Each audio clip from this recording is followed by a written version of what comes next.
a median with ties. So the formula on the screen that we're looking at is a formula not seen in very many textbooks. It's a formula to calculate median when there are ties at the median. So first of all, the MD here stands for median. It equals LM, which stands for the lower limit of the median, plus W, which is the width of the interval the median lies in, times n over 2.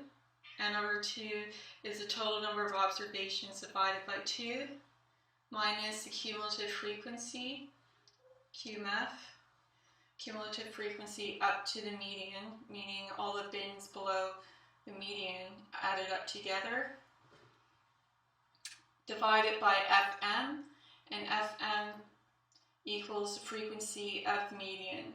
So for instance, if we had a list of scores, and the middle two scores were 25 and 25, then the median in this case is 25, but if there are ties, that means there are more than just the two 25s in this distribution.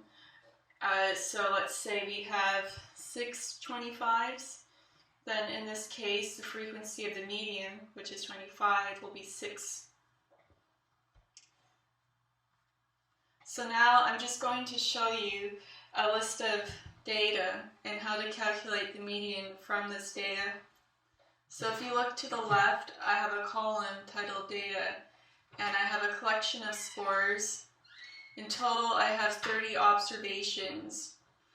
Now I've divided this list into 2 equal parts in order to obtain and find the 2 middle scores, which will help us calculate the median.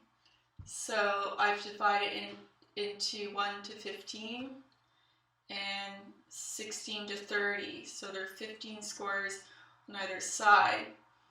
So because it's an even list, we would normally take the tie of the 2 middle scores.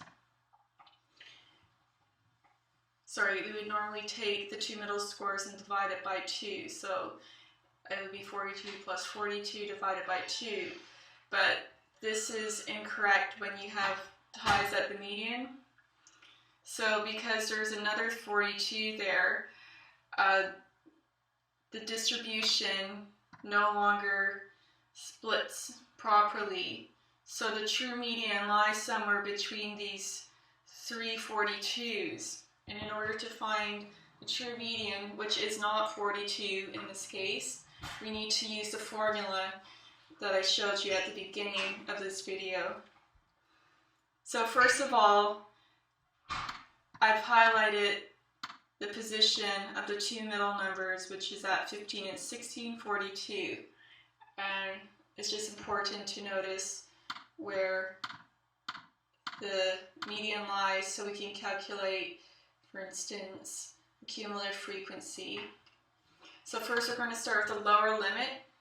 So since the median in this case, or the value right in the middle is 42, the lower limit is going to be 41.5. So the lower limit is always 0.5 below the actual value. So now the width of the interval in this case is just 1. So you can see it's ungrouped data, 31, 33. Each number does not literally need to be an increment of 1 away from each other. All that means is that this bin, which is in row 2, only has a width of 1. It's not going from 31 to 40 or 31 to 32. It's just going from 31 to itself, which is just the one number. So the width of 1 here.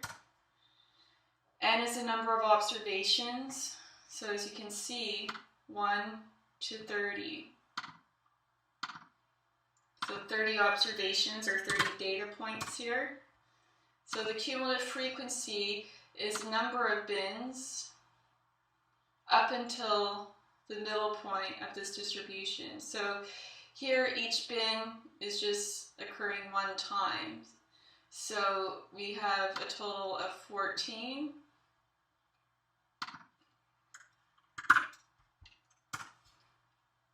Frequency of the median, so in this case we have 3 42s, so the frequency of 42 in this case is 3.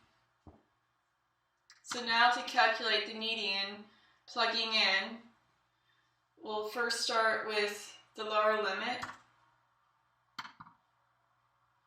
which is 41.5 plus 1 times 30 divided by 2, so that's 15 minus cumulative frequency of 14.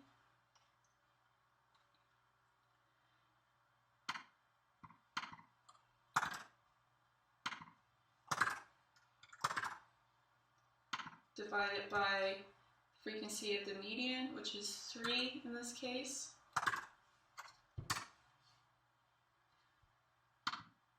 Gives us a true median of 41.83, and we should have that rounded to just 2 decimal places.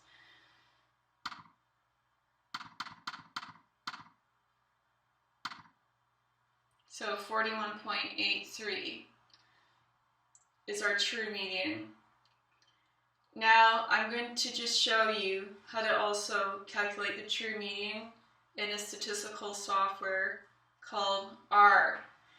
So first of all, I read in the data by entering this command, and then I attach the data.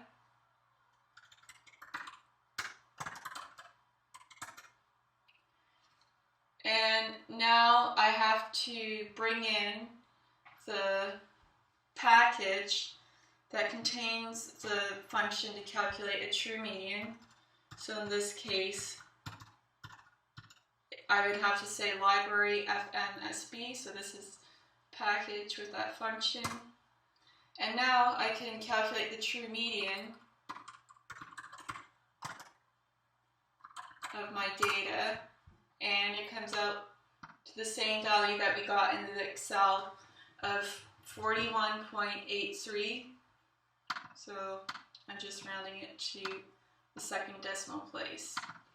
So hopefully that shows you how to calculate the median. If you have any questions or comments, feel free to post them. And again, here's the formula. And whenever there is a tie at the median, so you can even use this formula when the two middle values are the same, and you'll get the correct number.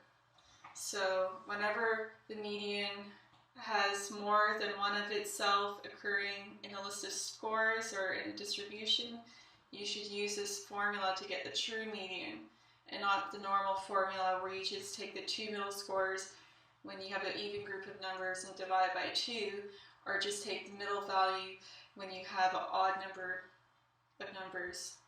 Okay, thanks for listening.